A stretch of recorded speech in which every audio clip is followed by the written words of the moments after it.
Ma'am's sensitive book, Children of the Hidden Land, reveals a different and hopeful side to the state of Manipur.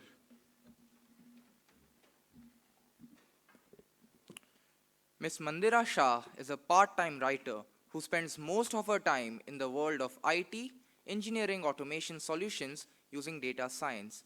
She lives in Bangalore and, with her husband, has founded Paradox of Fiction, a creative production house. We are delighted to have you here, ma'am, to discuss your recent book, Children of the Hidden Land. Miss Pooja Marwa is a content writer, columnist, blogger, a trial psychologist. She's authored books and has won 2 digital awards. She writes in various genres, and her most recent profile includes writing for the governor's office in Uttarakhand. We welcome you, ma'am.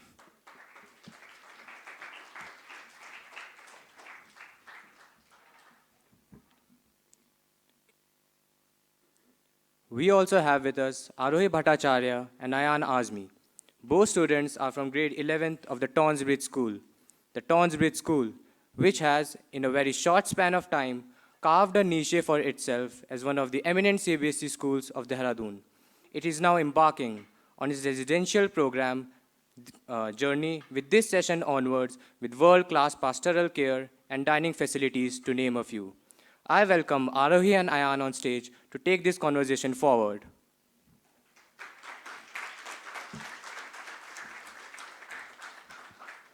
Good afternoon, everyone. Ayan here. Good afternoon, everyone. This is Arohi Bhattacharya. We are really honored to have been given this opportunity to talk to such great personalities, and obviously, it's a very different feel. This is the first time we are doing such a ceremony where we are able to interact directly with the authors. When we read a book, we really think about what the author was thinking, because when they write with the reader's perspective. But it's good once in a while to go into a phase where we see what the author wants us to understand and what he or she thinks is the best course for us to understand the story which they have written. The best thing a student, while reading, can get is an interaction with the author, especially when you read the book and you're so engrossed that you don't realize you have an examination tomorrow. So you're going to blame Mandira if you don't do well in your exam. No, we did not spoil our examination. We That finished the we're book in glad. a day. That I'm glad. Please join us. So, Come.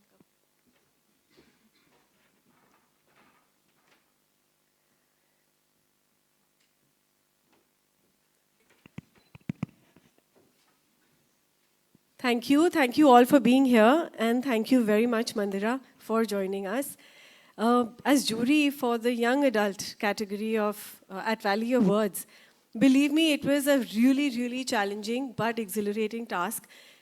But something about your book, Children of the Hidden Land, how many of you have read it? Children of the Hidden Land. That's it. Hurry, get your copy now as soon as our session is over, because the author's only here for 2 days.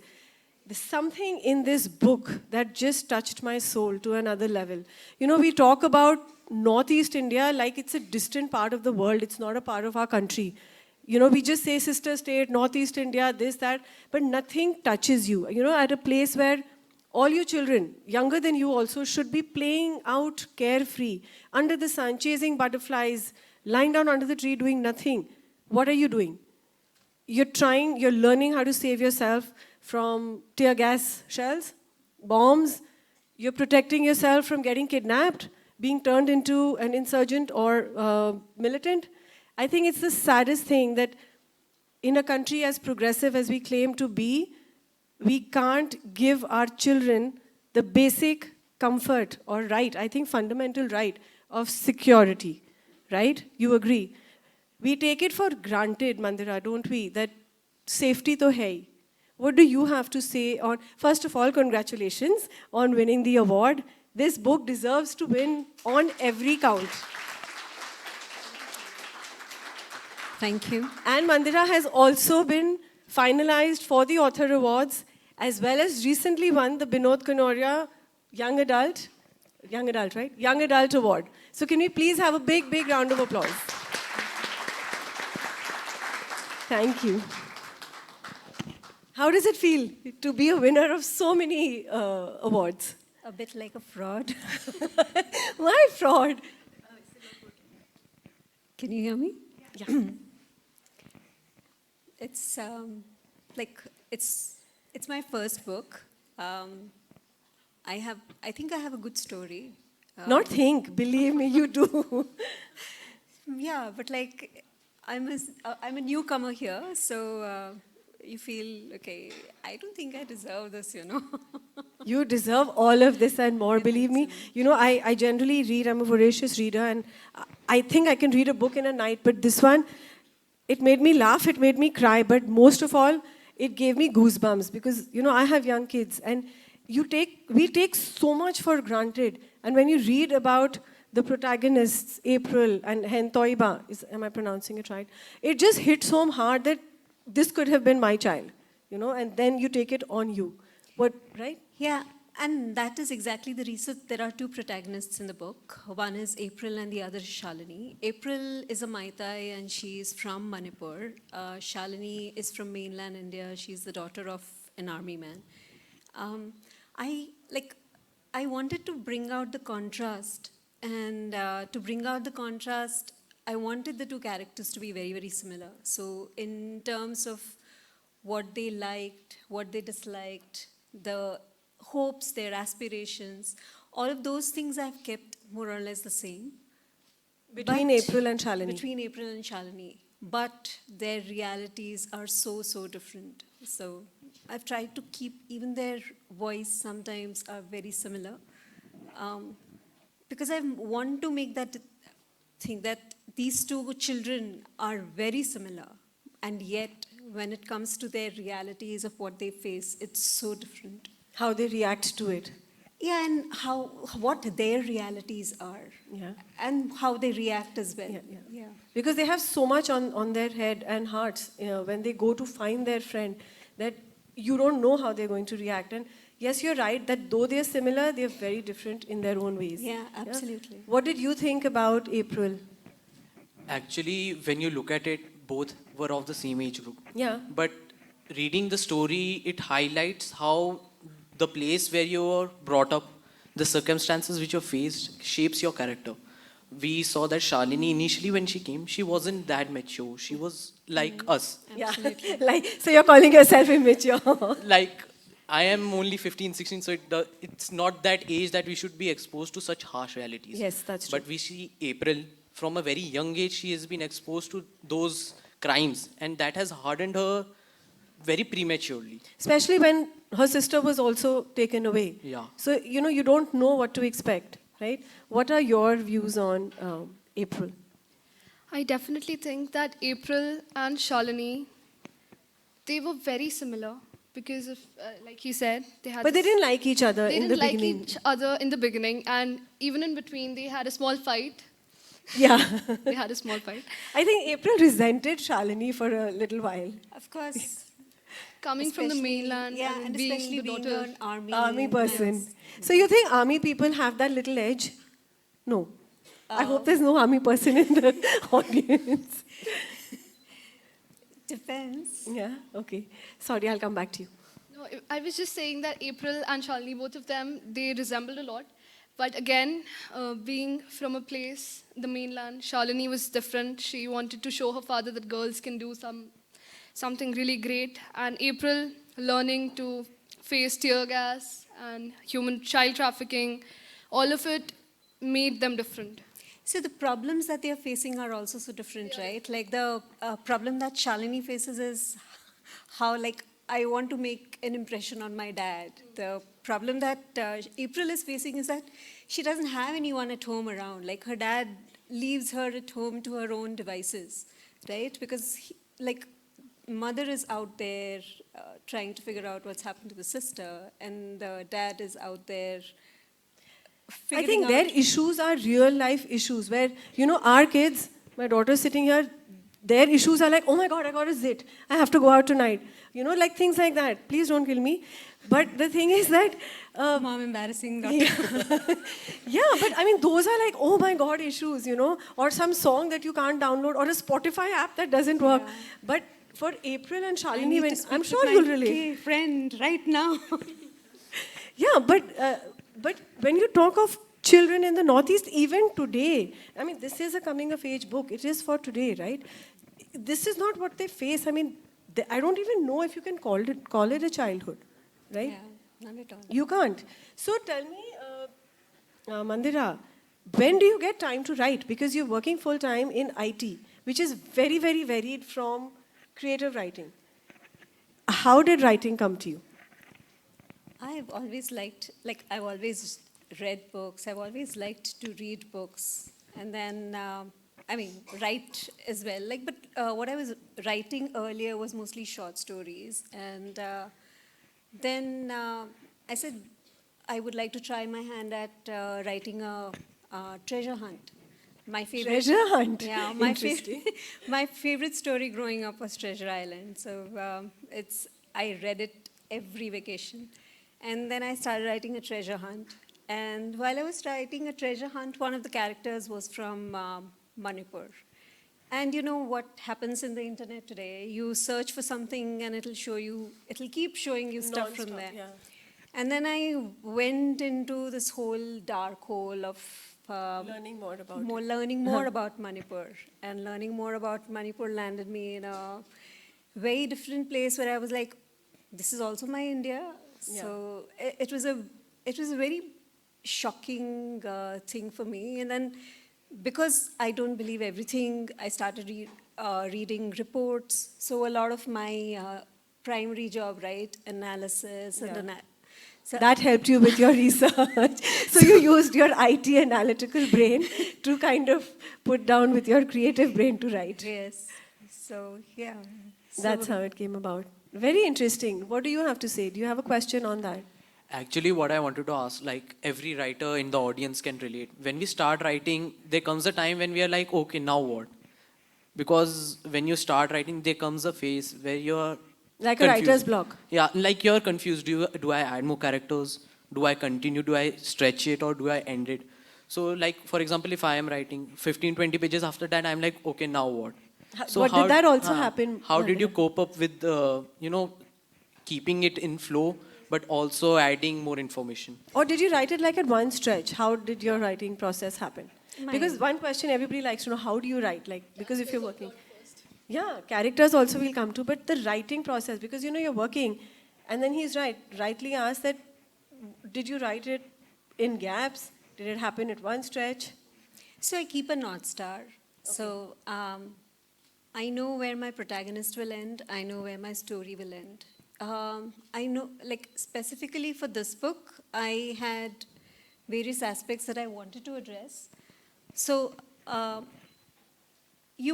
wanted to make sure that, okay, this is my goal and these are the things that I want to touch and I want to write a story around that. So I started various forms. So like this specific book, I took 3 different forms, then it came to this. Forms, as in? As in, it started as a diary. Okay. And then parts of the diary are still there in the book. So it started as a diary of an insurgent.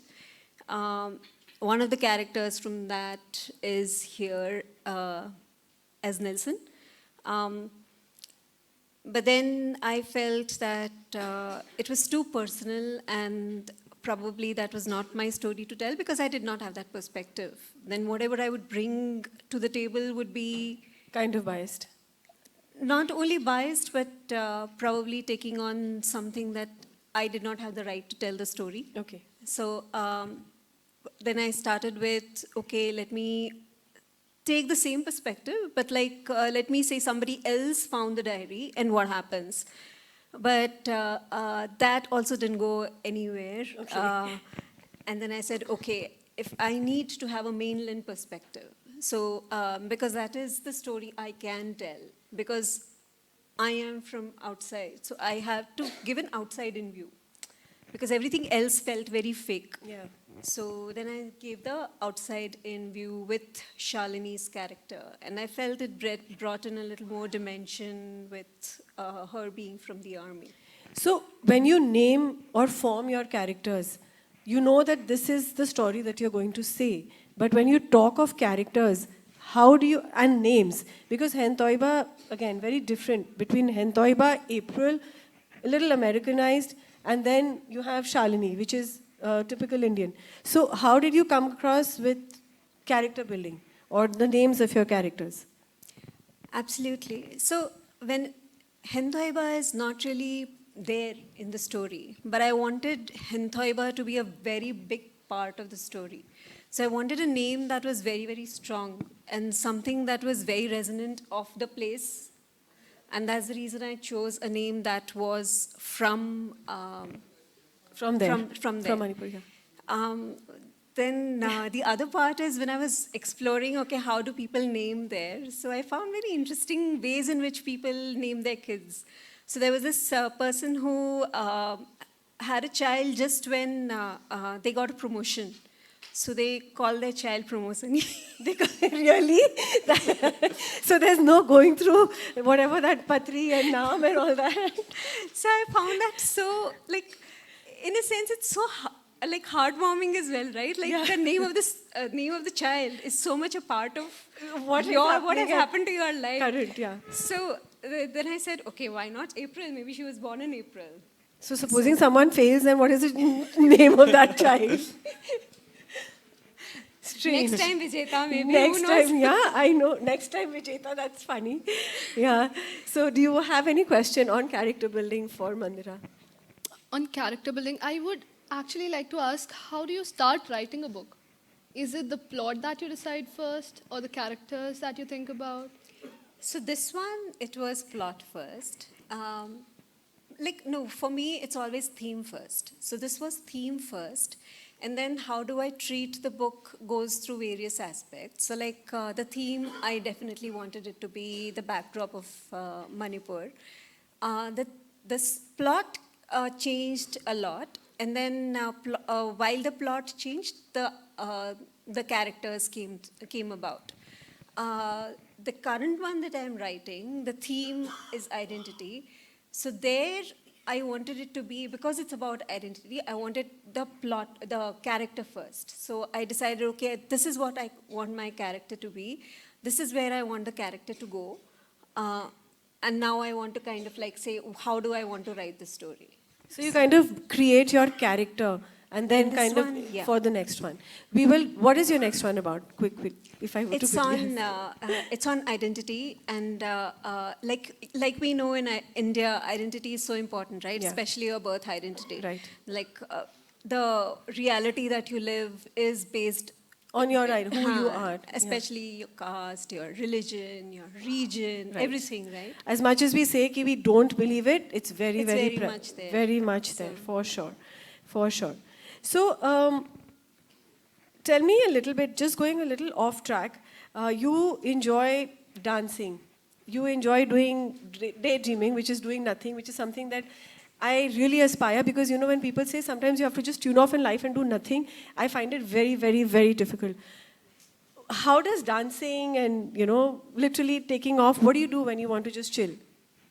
I daydream. Or listen to Daydream of music. what? About your next book? Or about what?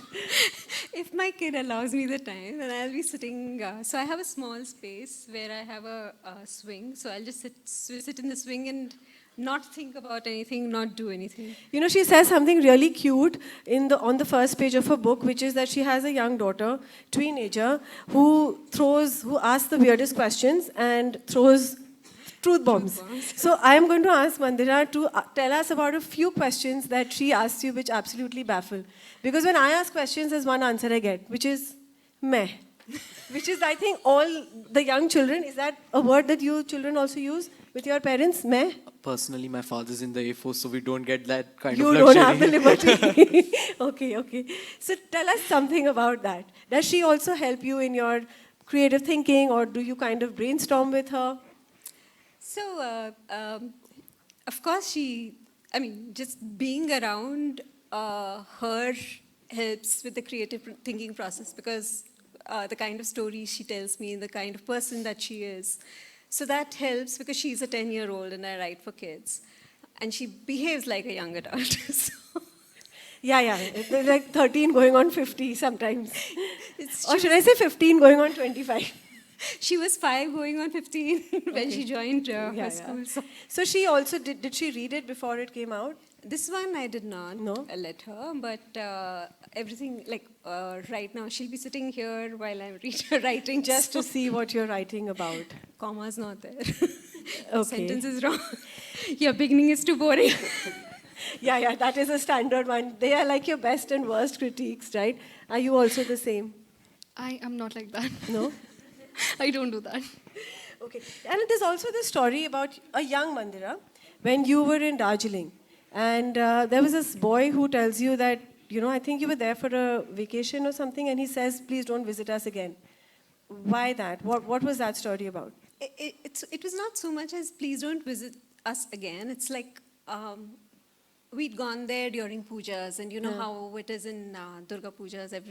It's like chock-a-block, and for some reason he just came to me and he said, you guys come here and you visit us. That was a time when they were going through their own turmoil, right? Like late 80s. Acha, earlier. Huh.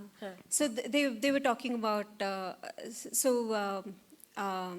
he comes up to me and he says, don't just visit us, experience our experiences. That's what he'd said. Okay. So it was because they were like, we go to Darjeeling and we look at the hills and we say like, wow, it's so beautiful.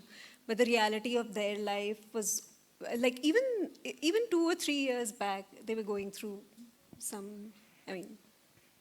they keep having these. No, they do. Even earlier this year, coming to Manipur again, I know it's a very controversial topic when we talk about what happened with Maiti and Kukizu, but the Kikozu. Cookies and Zos. Yeah, cookies and Zos.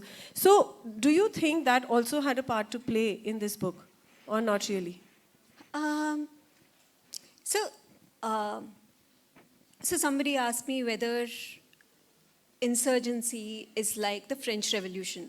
So when we talk about the French Revolution, it was an idea, right? So, and that idea is like, that idea had a consistency across.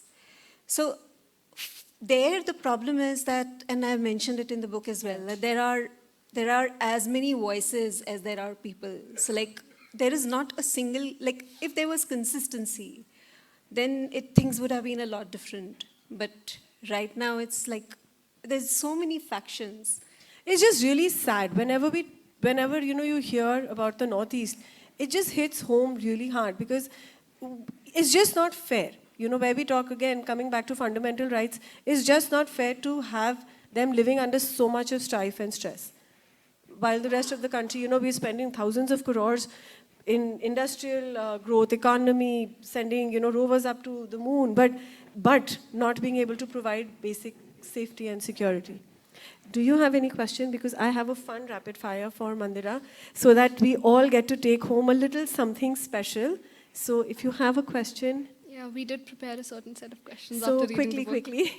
So first was, what part of the book was your favorite and what part did you find the hardest to write, to put into words? So the chapter Young Sherlock Holmes, that was my favorite to write. The part that was the toughest was probably the fight between April and Shalini. Writing the book itself was very difficult for me because of all the research, and it took me to a very dark space. But yeah. It affected you also while you were writing? Absolutely. I tried, and that is the reason I scrapped the first 2 versions, because I felt it was not something. It was too much. Okay. Yeah. So, but I kept a snippet of it as a little diary, diary. Inside. Yeah, because it's young adults. So though you've touched upon very, serious topics like insurgency, militancy, trafficking, you've kept the tone of the book really light, which is for young adults because of the target audience, which is what I really liked in the book. So a lot of thrillers that I have read when I was growing up did a similar thing as well, where they spoke about a lot of issues through thrillers. Yeah. So I tried to use that. But it's come up really beautifully. Do you have any question? I had a question. Like you said, it's a very sensitive topic, writing about death and crimes like that happening. So was there a particular article you read or a story you read that pushed you all the way, or it grew on upon time to write about it? It grew on upon time through various articles and through reports. But the Open magazine article that I mentioned in the end, Yes. those stories were like they really impacted me. Mandira, I have a question on the publishing journey, because I feel that writing the book or writing a book is 20% of the job. Getting it to a publisher is the balance 80. Is that true? For me, thankfully, getting to the publisher was not that much of an issue, but subsequently getting it to the reader has been a bit of a challenge. Well, now that you won this award, nothing is going to be a challenge, I assure you. You're at the right place and you're at the best festival with our festival director right here. Thank you, sir, for joining us. So I am sure it's going to go places because it's really, really good. Thank you. Yeah. Before we open out for questions, I have a rapid fire, which is my favorite part. So, Mandira, what is your greatest strength? Greatest strength, Yes. forgetfulness. Is your strength. Okay, that is something my husband also says. He says, I have the gift of forgetting, which makes life so much easier. Okay, that's a new one. Your greatest weakness. Greatest weakness, too emotional, I guess. You are emotional. Okay, ठीक है. You're instant happy. Instant happy, my kid, Cute. What is your daughter's name? Kyra. Kyra. Do you have a dedicated space to write, or you just write as it comes? Yeah, anywhere. The bai is coming, the maid is coming, this is happening, chalte firte. That is the story, I think, of a lot of women who write specifically. I'm sorry, not being sexist, but I also write, and you're sitting to write, and suddenly it'll be like, खाने में क्या बनाओ, courier वाला आया है, ये हो रहा है. It's like, now your brain is tuned that if there's not any distraction, I don't think I can write. So that happens to you too? Absolutely. Okay, one thing that you are very saddened by Strife, especially for children. in the Northeast. That is, yeah, that's just All children. all children, everywhere. A quote you swear by. I don't know, William Wordsworth's poetry perhaps, that daffodils. Okay. And now I can't remember it. Okay, that's fine. Are you superstitious? Not at all. No? Okay. One piece of advice for our children in the audience. I'm no one to give advice, but I've been asked to give advice. so Yeah, I'm of telling- course. This is your time. Get the saffron robe out and the Rudraksh mala. Give us all that one piece of wisdom to live by, like Swami Mandira, Swamini Mandira. Yeah. I don't know, integrity towards everything. It could be your time, anything. Like what you're doing, just be true to that. So, yeah. Yeah. Any other questions? Can we have a big, big, big round of applause?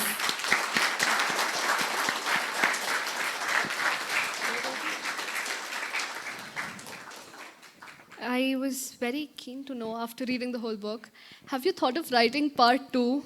Like with the end, Dragon is missing, Alice is missing. Yeah, I've been asked this. Yeah, I would like to think that they meet sometime. Alice is singing a song in a college festival, and that's where they meet. That's how I would like to think, but I don't know whether This I'll is actually- Mandira daydreaming now. Come on. what about Alice being the dragon? Huh? What about Alice No being way, the dragon? No way. Dragon is more of a thing, so that's the reason. Like there is a reference to the dragon even in the grandfather story. So dragon is more like a thing that like moves its time. So it's kind of like it's not a person, it's a thing, like as in A movement. not really, yeah, but Organization. like a organization. so to Organization. speak. Okay. Yeah. Do you have any question? Not as such. Yeah. Okay, before we open out for questions, in conclusion, Children of the Hidden Land stands as a testament both to the power of literature to shed light on the complexities of our society and the indomitable spirit of youth. Mandira, your masterful narrative, rich character development, and thought-provoking exploration of societal issues makes it a worthy winner at the prestigious Valley Awards. Thank you so I assure you that this book is going to go places. It's really, really, really, really brilliantly written. And thank you for writing it. Thank you. Can we please have a big round of applause?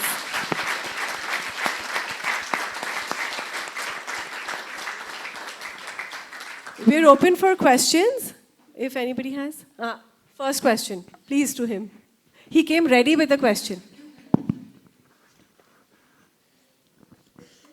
Good morning, ma'am. My name is Chinmay Bobde and I study in the Tonsbridge School. First of all, congratulations and thank you for writing this gem of a book. It really is impossible to put down. So I actually had 3 questions regarding this. Okay, you can ask one, and then we'll give others a chance, then come back to you for the other 2. Okay, ma'am. The first of all, the character Shalini Gupta, which is in fact my favorite one, plays an important role in this book. Her treatment by the locals seemed a bit interesting to me. Is that content a second-hand account, something you have heard? Basically, how was this character formed? In my head. She daydreams, so then just blame it on that. Yeah. Shalini was very much in my head, but April, Hentoiba and Nelson, like I took a lot from whatever I had read from different articles. And I watched a lot of movies. So there was this movie about a pomelo where they use this pomelo is basically a fruit. It looked like a grapefruit. So it was not even, the movie was not even subtitled. It was completely in Manipuri. And it talks about a group of children playing football with a pomelo. And because they don't have money to even buy a football. So the whole story talks about, and there were a lot of characters, and it was very hard for me to understand what they were saying. But it was a very light-hearted view at a day in their lives. So I took a lot from those kind of stories as well. Thank you, ma'am. Thank you so much. Any other questions? Can we have the mic at the back, please?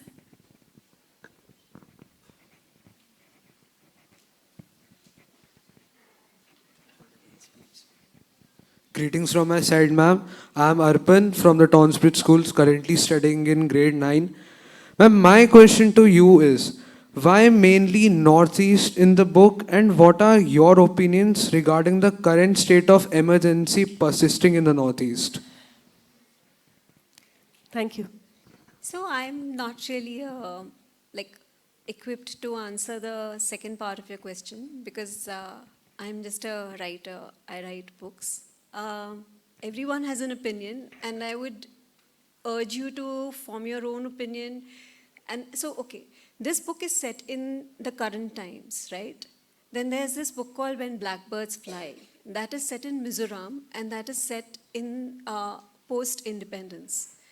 So that has a different story because that tells the story of a different time. So you should form your opinion based on reading stories from different times because they tell history, right? It talks about, so here it is set in a time where things are a certain way, where it's child trafficking, smuggling and all of that. But if you look at Blackbirds, that talks about a time when it talks about 2 or 3 children and their loss of innocence. And you know what the blackbirds are? The blackbirds are the fighter planes Indian fighter planes that come to Mizoram. So you should form your opinions reading books from different times, from the same space as well, so that, you can form your own opinion. Thank you, ma'am. Does that answer your question? Yes, ma'am, but I have one more question as well. Okay, one second. Do we have any other questions? Yeah, we'll come back to you, okay? Yeah. Can we have the mic here, please?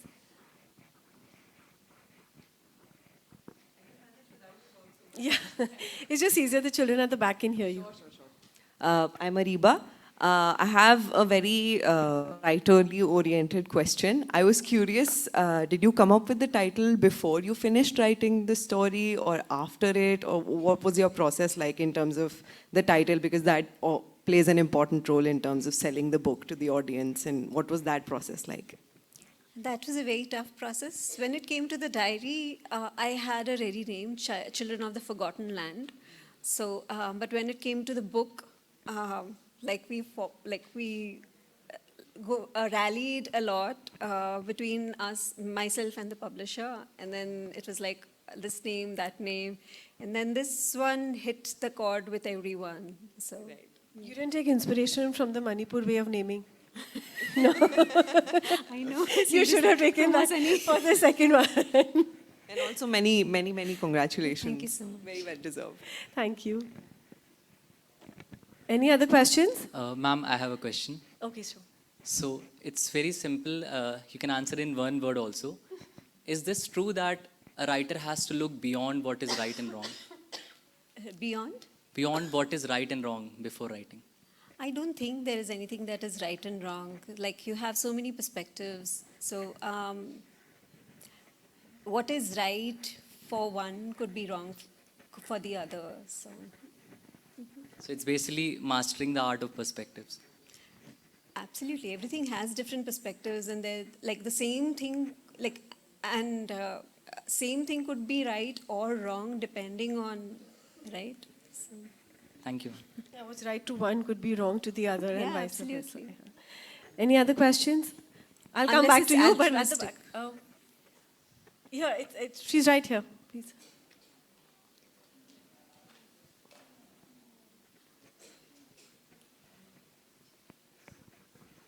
Ma'am, my second question to you is, why do you think people have less or zero idea regarding issues of trafficking, illegal migration, and insurgency in the Northeast, and these being prominent themes in the book as well? so it's not like people don't have an idea, but the memory is short. A public memory is short. It's there might be. It's only like our most memorable stories are related to people.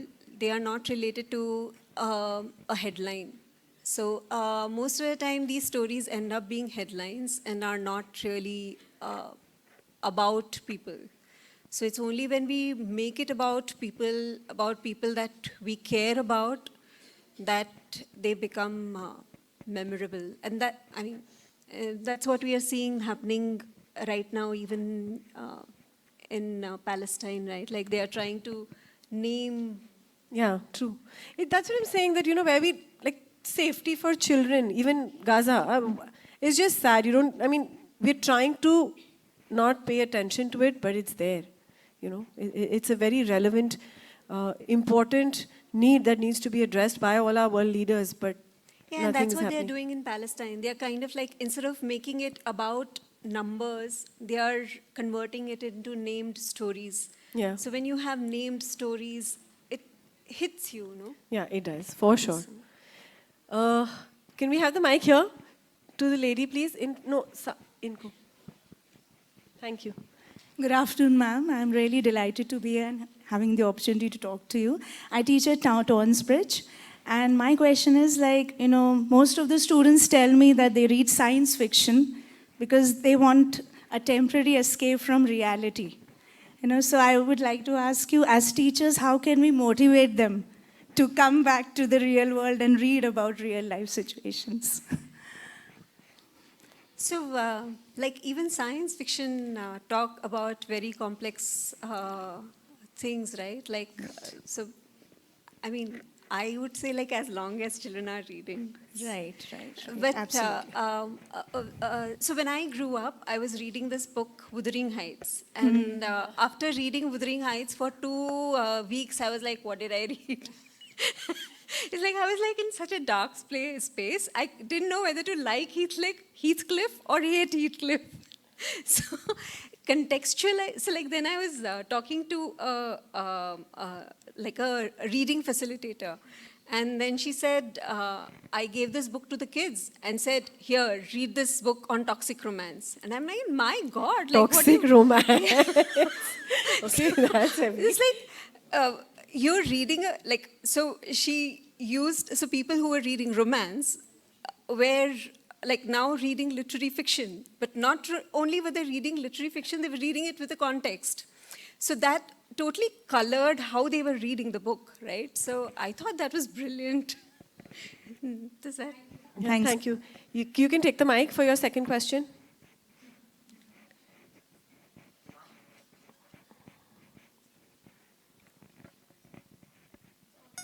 I love that they have.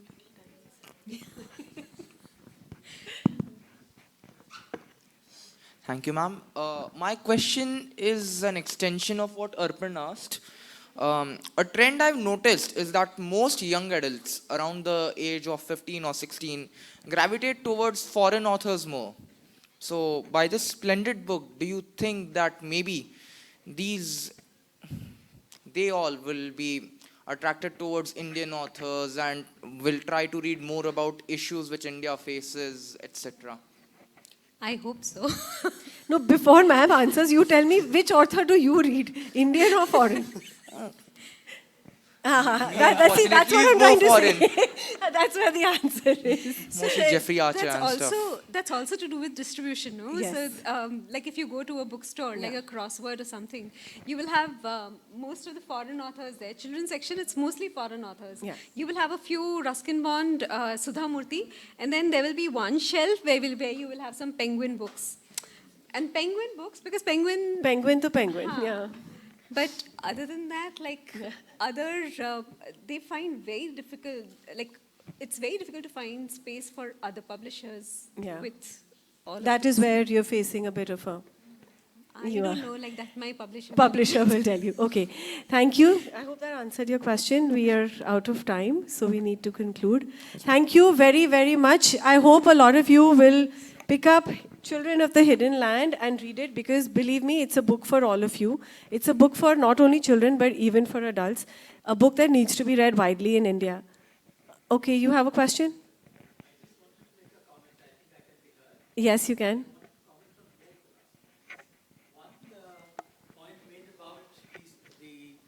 The missing stories and the missing named stories in this large mass of events that takes place, and the short memories, right? I can tell you personally, because I covered the 92 Bombay riots, and maybe 15 years later I met one of the children, and actually he didn't remember me, I remembered him from the face.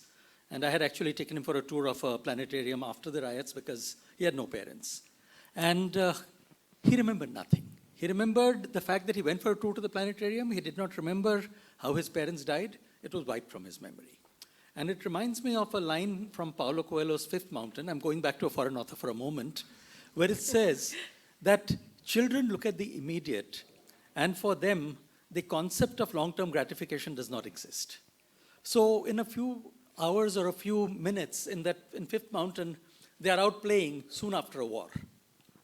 So that's the one thing. And the other, on the comment about why foreign authors are out there, there is still, from my generation, and I'm retired now, there is still a fascination for things foreign. But even when people buy cars, I don't necessarily see that the Indian cars are much on Indian roads, though today Maruti Suzuki is more Indian. But the fascination of things foreign will tend to remain if things Indian do not raise themselves to the quality standards of the world. That's why I'm so glad there's a vow, because any book that I read here holds its own with anything that you read at any other level. That's all. Thanks. Thank you so much.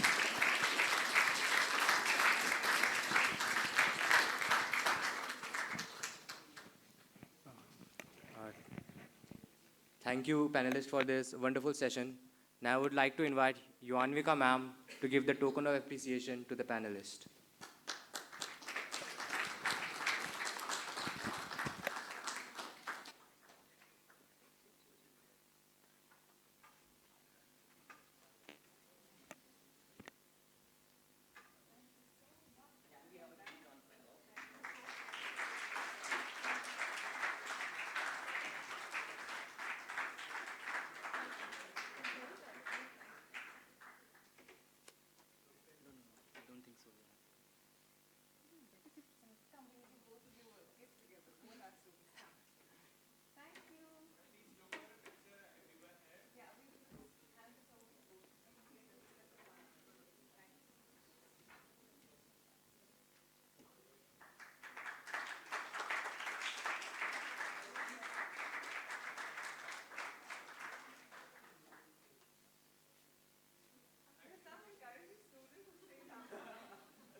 And if you want to get